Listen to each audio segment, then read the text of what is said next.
In the year 2014, Congress could face many issues, from the piling national debt to another government shutdown. The problems never seem to end. But how many would say that the greatest problem in the United States faces in 2014 is their bipartisanship? Correspondents Una Frank, Evan Reppert, and Nick Weiss have the story.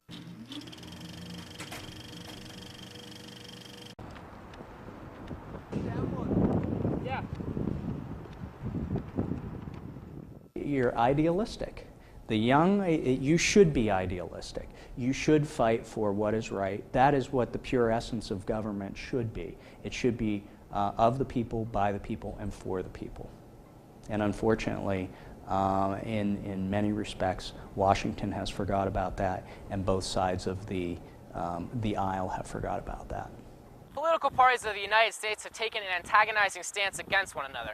Both offer different views and attract different groups of people, but they all share the same problems. Is it possible that the polarity of the political parties governing the U.S.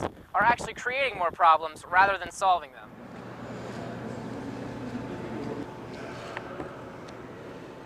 Medicaid is trillions of dollars in debt. Social Security is trillions of dollars in debt. Other federal and state programs are billions and trillions of dollars in debt. So when you talk about the inability to move forward at either the state or federal levels, it really comes down to how much are we spending, who's going to pay for it, and is there enough money to pay for what we've already established, plus we keep adding more. And that's the big debate that you see on the federal health care.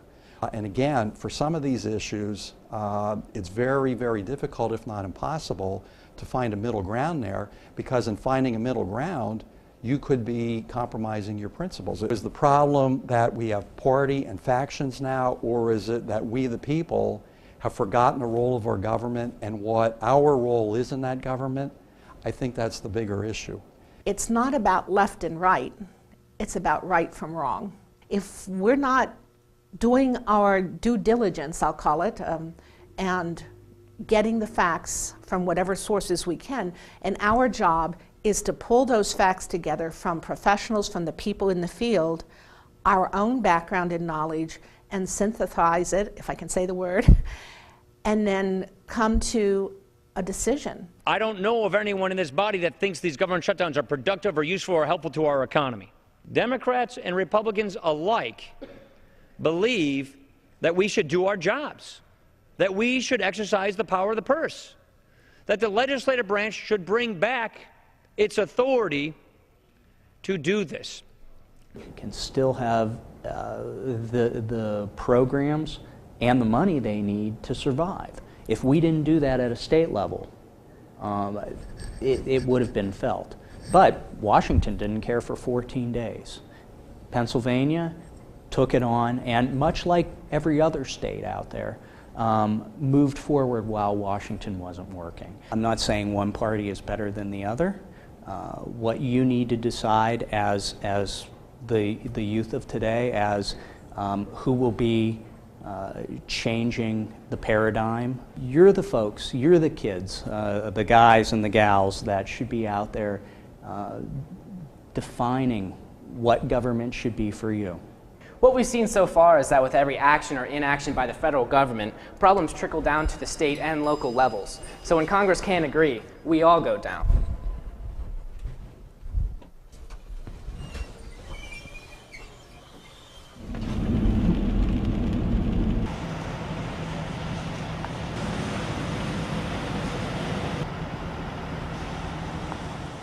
My name's Colin Mureka. I'm 16. I'm a junior at Cedar Crest High School, and I'm the treasurer of our school's Young Republicans Club.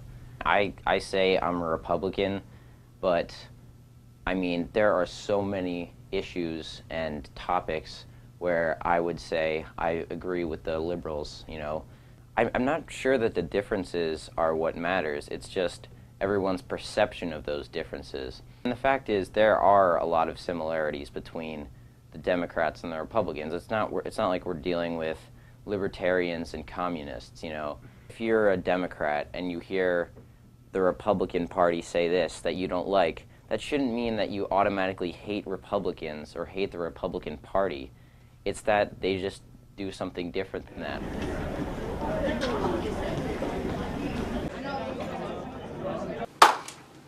because he really wanted. Political parties were never intended. Political parties are not mentioned in the Constitution. In George Washington's farewell address, he warned the nation to just beware of factions emerging in the country. Well, 200 plus years later, we have a very polarized political situation in this country. It's hard for us to say, should the politicians be working to bridge the gap between? Yeah, they should.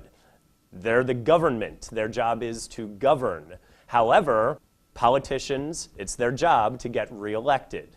To get reelected, you have to fire up your supporters to come out to the polls and elect you.